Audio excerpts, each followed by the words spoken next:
Right here? Yeah, Southampton. Right here we have Berlin. Berlin, Germany as well, right here? Same. Right here? Brazil. Brazil. First time in history. Brazilians on time! Yay! Brazil, right here we have. And Stuttgart, Germany. Brilliant. So welcome guys. If you have any questions here today, my name is Magnus. Please do ask away as much as you possibly can. What's going to happen right now is we're going to talk about city halls. So where we start today's tour is actually the 6th city hall Copenhagen has had. The first one, burned down. The second one, burned down. The third one, burned down. The fourth one, burned down. The fifth one is right here. This is our current courthouse, but it was originally built out of stone in the 1830s, so it was a city hall to begin with, and it has survived ever since. Outside of the new city hall back then, though, they created a square which they called the new square, because right up here you have the old square. But in the new square they decided to put a very exciting platform right here, and this was one of the happiest places in all of Danish history. And I'm gonna get my Swedish friend to join me right up here. This right over here in the 1700s was mainly where we would execute all of the Swedes. The last people to be executed on this platform happened in 1756. It was a double whammy, a Norwegian and a Swede. See, why am I so excited to talk about dead Swedes here today? It comes down, like all good stories, to a ton of wars. See, Denmark is the oldest of the Scandinavian nations, considered to be around 1200 years. Sweden and Norway, they're considered to be around 1100 years. It of course all started out with the Vikings, but they were scattered out in small tribes. In Denmark in 963 it changed, where one king, he decided to unite them all under Christianity. You all know his name because currently he's inside your phones. His name was Bluetooth, and today it connects your Viking tribe iPhones with your Viking tribe Android. It was governed in Denmark, and this union lasted 126 years. But then the Swedes realized they had access to the same sea, meaning they could also make money from trade. It just took them 126 years. They're very tall, very blonde, not that bright. So by 1523 they rebelled against us, which led to a massive rivalry and led to a world record in most wars fought between two nations. 156 years of total war, which no one has beaten ever since, but we got high hopes in the UK. In the early 1800s, the Napoleon Wars swept through all of Europe. Denmark was on the French side, the Swedes were on the British side. It led to Denmark losing, having to pay our beloved Norway to Sweden that separated 204 years ago. Ever since then, Denmark and Sweden have had a neutral stance to each other. We have been really good friends, we have similar societies, similar-minded people. We even connected these two countries with a bridge. But please do understand, for tour guiding purposes, that Sweden is the enemy. And there is a law that has never been taken out of the Danish rule book, which states in the wintertime the sea between Denmark and Sweden sometimes freezes over. And to this day, if you are Swedish, cross this ice onto our side, we are legally obliged to hit you with some kind of wooden stick. That's not wooden.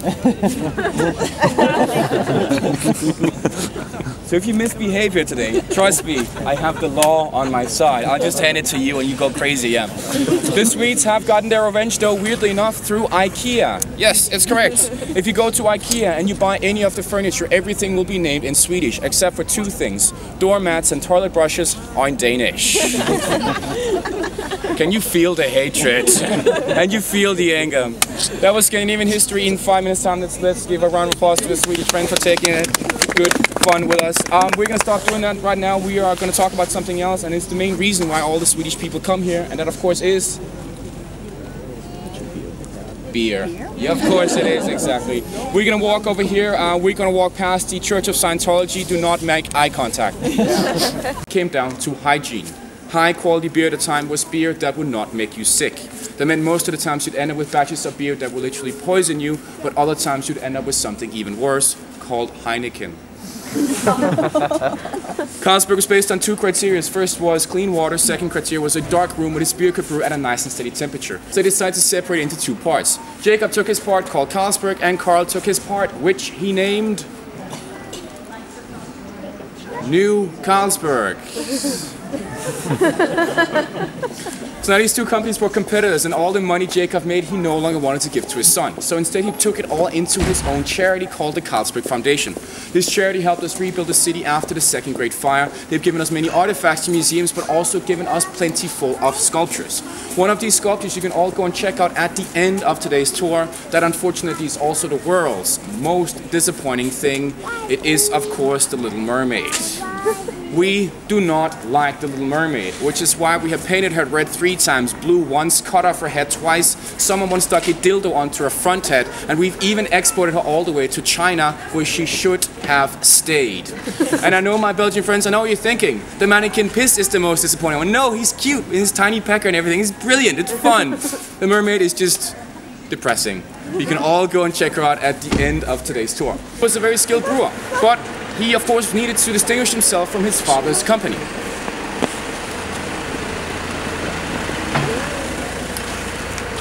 And because of that, he thought, bad timing here, right there.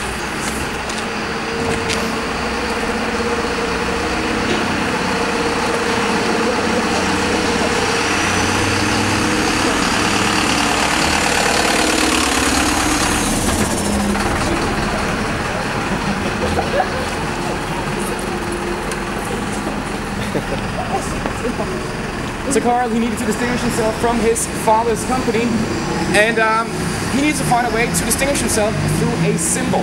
He was a traveler, he went to Italy and Rome a lot, and he found and stole many of these Roman Empire sculptures, brought them back to his own museum. But several of these sculptures, though, they had a very interesting symbol on that he decided to choose as his new company. I'll now point it out. You'll find it in the bottom corners of the plaque that is right behind me. Shit. He picked a swastika. In 1887, Jacob, he passed away. It took Carl 20 years for him to convince the Carlsberg leaders to make him CEO, which meant that these two companies were reunited as one.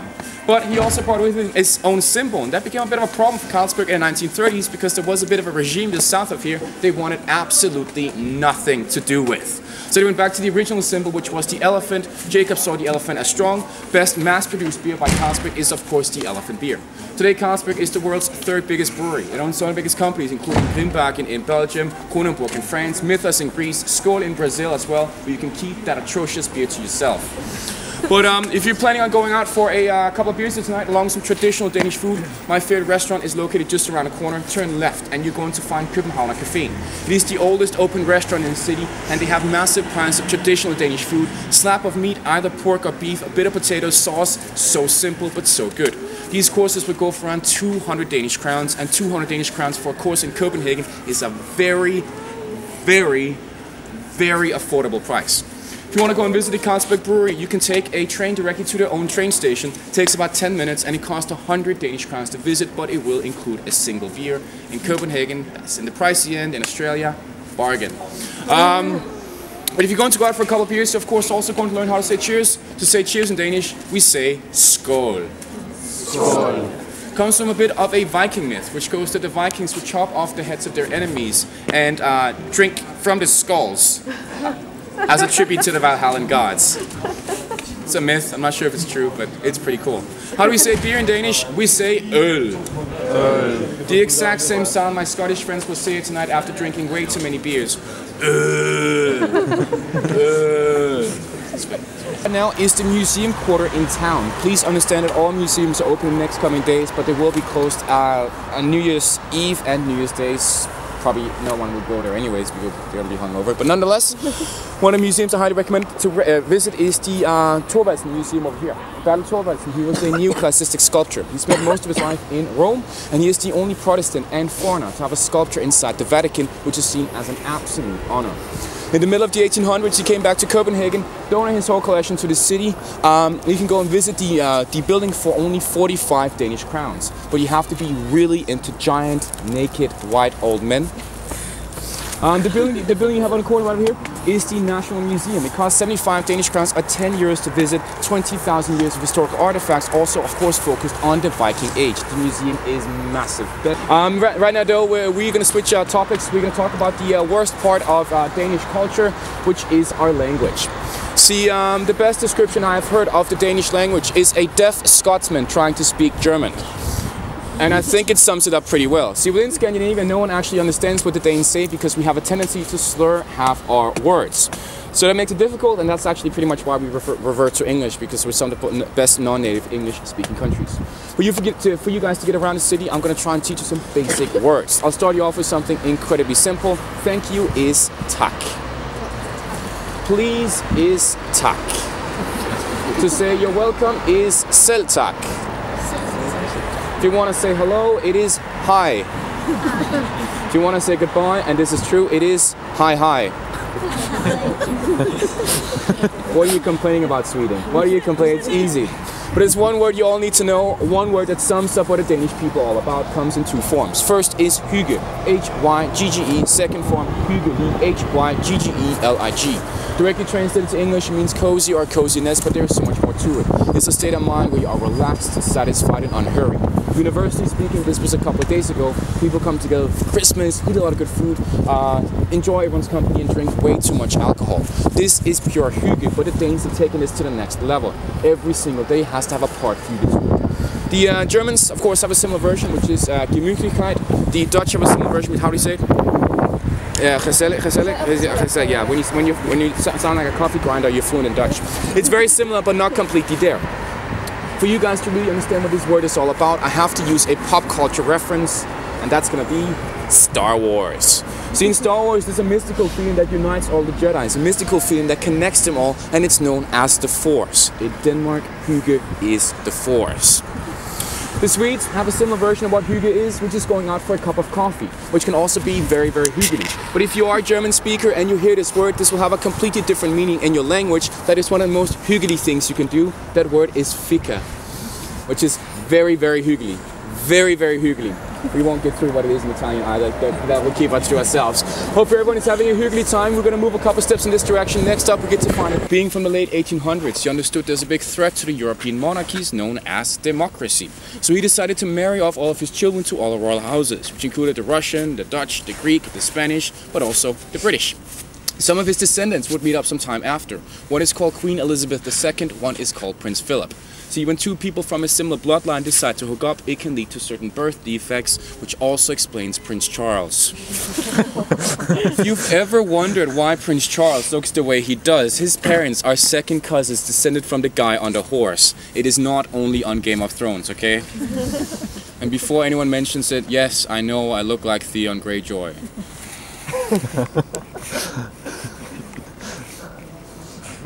Okay, thank you. And if it is, it's before season 3. There's 5.7 million people in Denmark. 2.1 million of them live in the metropolitan area of Copenhagen. We have a government that consists of the liberals, neoliberals, and the conservatives, but they have a difficult time getting anything through because there are 6 other parties they have to agree with. In total, 9 different parties inside our parliament. They are wildly different, but they all agree on one thing most of you guys will find incredibly weird, and one thing my Italian friend over here has never heard of before: taxes. It's a thing you pay to the in Denmark, it is expected that 50% of our income goes to the state. There is a 25% sales tax on every single product. Want to buy a car, 150% tax, which is why we ride bikes. So where do all of these taxes go? Most of you guys are going to say, well, it goes to some kind of socialist system, and yes, of course it does. But Denmark, 3 years in a row now, has also been called the world's most business-friendly economy. How do these two things connect? When in Denmark, it is the exact same thing. However, when most countries they only encourage the paternity leave, in Denmark it is mandatory. Men are told by the state you need to take at least 2 weeks off work. Otherwise, in worst case scenario, the state has the authority to fine you for not taking paid holidays. Yeah. Which of course also means that new parents in Denmark, they can stay relaxed, satisfied, unhurried, they can have a hyggelig time. With all this in mind though, you probably think the Danish economy must be utterly bankrupt. It isn't. We have the 12th highest incomes per capita. We currently have a 5% unemployment rate. You probably think that's fine, but there must be no money left after these ludicrously high taxes. Denmark has the world's highest direct taxes, the world's second fewest indirect taxes after New Zealand. Combine this into one single study and we have the 17th highest tax pressure. Belgium is number 1, Germany is ahead of Denmark, and so is Italy. You knew you actually pay taxes. On top of that, healthcare is included, but I don't need to explain that to you unless you are American. Dental care is included until you're 18 years old. Going to a personal doctor is free. Medicine is subsidized. Full-time work in Denmark is 37 hours, but you always find 6 weeks of paid vacation. So after the Dutch, we are the country that takes the most vacation and work the least. On average, we only work 33 hours weekly, which means we don't work. Questions? Yeah. Sorry? How do I get a job here? How do you get a job here? Oh, well, you are Australian. Let's just say that the politicians have been very inspired by the Australian model when it comes to migration. So for the past 15 years, Denmark has become more and more populous. So everything is happening in the UK and America has happened many, many years before that in Denmark. The biggest problem is that it seems we're now on the third generation of particular the Middle Eastern community, and they still show up in high statistics of crime and unemployment. That is a massive issue. So the populist movement have a reason, a functioning reason to be against a Middle Eastern migration. But there is another issue. The problem is that currently we're only getting 1.7 kids per capita. So not enough parents are having a hyggelig time. And that means that either we have to spike our birth rate or we need foreign migration. So the biggest companies, they'll happily pay your visas if you have a job they need, and there are plenty of jobs available because the Danes, they are not as high educated as they are. So if you want to come here, then of course you can. Denmark is an EU nation, so if you're an EU country, my UK friends, then you can come here, you can work here, you can study for free as well. You can even get paid to go to school if you work 40 hours a month. Yeah. Other questions? Cool. So a study found last year and this year found that Denmark is the world's least corrupt country. 9 out of 10 Danes are actually satisfied with paying some of the world's highest direct taxes because we trust the politicians. Another study also found last year found that Denmark is the world's most income equal nation. The people make the most, people make the least. There's a short gap in between, which means the middle class is thriving. It also makes Denmark the #1 country for upward social mobility. So if you want to live the American dream, go to Denmark. and for the past 40 years, another study has always ranked Denmark in the top 3 as the happiest nation in the world. Latest study came out about 10 months ago and found that Norway had beaten us. We are the 2nd happiest. And that is completely okay, because what really matters is that Sweden is 10th. So I need everyone from Australia right now to raise your hands. Raise your hands if you're from Australia right now. I'm going to say this very, very calmly. Stop complaining about coffee. Stop complaining about coffee. I'm going to put it out there right now. Coffee Collective, located just around the corner. World's greatest coffee shop. Done. No more coffee talk. We have great coffee. Done. The 2 tours they start at the bottom of the sculpture just over here. 12. I'm gonna skip it because today it is a restaurant and a modern art museum. The most exciting thing that happened to it was in 1795 when it... Yes, of course. This way. Welcome to the stunning and beautiful area known as Nyhavn. Built in the late 1600s, this was a harbor. At the time it was new, so therefore they named it... Yes, yes. Unfortunately though, this became one of the worst parts of the city. This was a massive prostitution district. Brothels, bordellos, bars, not a great place to be, and it was so for more than 300 years. It wasn't until the 1960s though the state realized how much money they can make from tourism that they cleaned up the area. And ever since, prices have gone up, quality is down. I do not recommend visiting any of these bars or restaurants. It is simply too expensive. Avoid it, go and take your pictures, and that's pretty much it. If you need restaurant recommendations at any point, come and see me either in the break or at the end of the tour. Right over here, so we're going to get the canal boat tour. The canal boat tour lasts for 1 hour and costs 80 Danish crowns. Do I recommend it? Yes. Is it the most exciting guided tour you'll find in the city? No, because that's what you're getting right now. One thing we're relying on is a website known as TripAdvisor. If you enjoyed today's tour, please go online and drop my name. I recommend the canal boat tours for 2 main reasons. First reason, in the break, walk past the red block over here, then turn right once you hit the white building over here. On your left-hand side, a 2-minute walk, you're going to find yourself a kiosk or a small supermarket. In this, you can go and buy yourself some snacks, soda. You can, of course, also buy yourself some beer, because in Denmark, you can legally drink on the streets. Yeah! You can also bring these beers on a canal boat tour to make it a bit more of a hyggelig time. That's the first reason. It'll be around 13 minutes to do whatever you want. In the meantime, please be on time. If you're not sure if you have to be on time or if you have to be here or not, just look for the Germans and the Swiss. If they're here, you need to be here. Okay. See you in 13 minutes right here. He used to live here in 3 different locations when this was the biggest prostitution district. Why? Well, he wanted to write children's fairy tale novels, so he lived in a prostitution street for inspiration. That's true. Most of his stories were based on this area. Most of his stories are incredibly sad, including the original version of The Little Mermaid. Spoiler alert, the prince does not pick the mermaid. He picks the princess as he's supposed to. He's the prince after all. The mermaid is so heartbroken that she commits suicide. That's it. My favorite story of his is called The Matchstick Girl, a fantastic story of a homeless girl that only has these matches to light her way until she runs out and she dies. They're not children's stories. He said he could not live in this area unless he could afford to travel. In his 70-year lifetime, he traveled in a total of 10 years. It's the 2,300 Danish sailors who lost their lives during World War II. See, on the 9th of April, 1940, the Nazis invaded Denmark. But because we are an incredibly proud nation, we decided to put up a fight. So after 2 excruciating, long hours, we let them in. And they occupied us from 1940 to 1945. When it came to Denmark, they actually didn't need this country for anything. You just go through it, get to Norway, take one of their air bases, and go and bomb Great Britain. This meant that Denmark was basically a training exercise, but coming here, seeing our Scandinavian looks, they thought we could be trusted.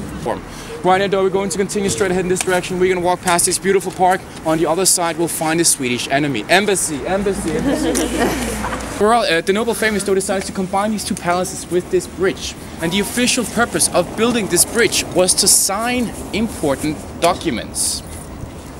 They built a bridge to sign documents. It actually was true. See, Christian VII, he was schizophrenic, and he had many unstable moments. Because of this, they had to get his son in to come and basically fortify his dad's signature so they could get through with legislation. From an early age on, they understood he had a mental problem, so they hired a German physician known as Struensee. Struensee, he was highly intelligent. He manipulated the king, took over the throne, slept with the queen, and got illegitimate children. Yes, that happened. Playa. There's an Oscar-nominated movie based on it, which I highly recommend everyone to check out, called The Royal Affair. It features one of the most famous Danish actors we have, called Mads Mikkelsen, who currently is in absolutely everything. Doctor Strange, Star Wars Rogue One, many years ago, Casino Royale, opposite Daniel Craig. Also played Dr. Hannibal Lecter on NBC's Hannibal, which is by far the best cooking show on television. His brother is also very famous. He played opposite of Kevin Spacey in House of Cards as President Petrov, and there's an even more famous fellow you might have heard of playing a biggest TV show around Game of Thrones as Sir Jaime Lannister. Yes, girls, I know. What you might not know about Game of Thrones, though, is that author George R. R. Martin, who created the books the TV show is based on, has been inspired by real world events. One of them happened between Denmark and Sweden in 1520. 9 months of paid training. It is seen as an honor to serve in the Royal Guard. They do 12-hour shifts. It's a tough job, 2 hours on, 2 hours off. Very much unlike other Royal Ceremonial Guards around the world, these M16s, they contain live ammo in one of the safest countries in the world. Why is that necessary? Very simple. The Swedish embassy is just on the other side. They need to be ready. Right over here, you have the Royal Museum. It costs 95 Danish crowns to visit it, and I can be quite honest, I don't recommend it. It's tiny and it's not that exciting. Instead, continue a 15-minute walk north and go to the place. Tassie Girl. Tassie Girl, yes, of course. Mary Donaldson for Tasmania, Australia. She lives in here with her husband. His name is Frederick, and he is 49 years of age. He's an interesting fella, as he has studied political and social science, also spent 10 years in the Danish military. He's also educated himself as a frømand, which is the Danish equivalent to the Navy SEAL or the SAS. So he's an absolute tough guy. Here 4 years ago, he finished an Ironman in a time of 10 hours and 43 minutes. 10 hours and 43 minutes for an Ironman is a ridiculously good time for a man who does absolutely nothing but to wait for his mom to die. It's not true. He's also on the Olympic Committee, which has been part of since 1997, which is also why he was in Sydney in 2000 when they had the Olympics. And that's where he met his future wife in the most romantic place of all, or at least what Australians call romance, a bar. Yes, Tinder was not invented back then. The royalty, of course, they talked about the story. They had to make an amazing, very emotional, and where she drives around the youngest pairs of twins, Vincent and Josephine. And she's so good looking. Thank you, Australia. Yeah, she's amazing. About 3 years ago, I did a tour, and she drove by next to me. I didn't know what to say, so I said hi. She said hi. In a couple years, I'm pretty sure we're gonna have a sequel to The Royal Affair. They have 4 kids. The oldest one is 11 years of age. He is male, so therefore his name is, of course, Christian. Ding, ding, ding. 700 years. Kings have either been called Christian or Frederick. We're great at naming stuff. Even kids. Right in here, you have where the Queen lives. Queen Margaret II is 77 years of age, and we love the Queen. Many reasons. Like her husband is, like her son is highly educated, has studied political and social science. archaeology and arts as well. She loves to paint so much in 1972. She heard a book called Lord of the Rings was going to get the first Danish translation. She then demanded that she created the illustrations. Cool, she's a big fan. The main reason we like the Queen, though, it comes down to a thing that happens 2 days from now. It is the Queen's speech. 6 o'clock, she sits down and she talks to the people, and the Danes, they do one single thing. You see, the Queen is not allowed to have any strong public opinion because she is essentially a representative of Denmark, so she doesn't have to get into politics. But the Queen does not care. And when this happens, we have a massive national drinking game. The rules of this drinking game is very, very simple. If the Queen says something controversially, politically controversial, you do shots, we get absolutely shit-faced. 3 years ago, she said to immigrants coming to Denmark, we need to open arms, need to make them feel like home. 5 years ago, she questioned the Danish involvement in Iraq and Afghanistan. She's not allowed to, but every single time any journalist has ever asked her a question, she, politically correct, gives them an answer, but always gives her opinion, and that's the main reason we like the Queen. These are reasons why we like the Queen, but there's three main reasons why we do not. The first one is by far the worst. She's half Swedish. Secondly, between her palace and the sun's palace, you might notice that she has an extra chimney and 2 extra windows on top of her roof. Why? Well, she smokes a pack of cigarettes a day. Her teeth are disgustingly yellow and she's not intended on quitting, so they had to create her own smoking lounge on top where she puffs away like Gandalf. Second reason. Third reason, her choice in men. Her husband is French. He's now lived it for more than 50 years of his life, and Henri is always claimed gender inequality. Why? Well, if a woman marries the king, she becomes queen, but if a man marries the queen, he becomes prince consort. Henri thinks that's unfair. Well, you know what, Henri? You know what's unfair? Being royalty, being above everyone else, not being born into royalty, but happening to meet the Queen 55 years ago and with your French accent charm your way into this. And ever since, you have been living on my tax bill and nothing else. There makes no damn difference if you are king or prince consort. There's no difference whatsoever. For the past 50 years, he's complained every single least once a year. And the reality is, no one wants him to be king because in reality he's a massive twat. In particular in the public space. 3 years ago it went a bit too far when him and his family had to attend an exclusive restaurant. All the men had to come in tuxedos. He apparently had misunderstood the dress code. He just heard black and white and came dressed out as a panda. Yes, a panda. I'm not saying that wrong. A panda suit. Walked around vegetables, starting slapping the customers. Can't explain why, but that's actually what happened. There you go. So the royal houses came out a couple months ago and said, well, he is 81 years of age and he has dementia. That's the official reason. He's just French. Practical info. If you want to go and visit the Mermaid, continue a 10-minute walk straight in that direction, follow the harbor, and once you find around 10,000 Chinese tourists taking pictures, you will be there. She is located in a very beautiful area, the city that is one of the best preserved fortifications from the early 1600s, and on the long of it you're going to find many interesting sculptures way more exciting than her.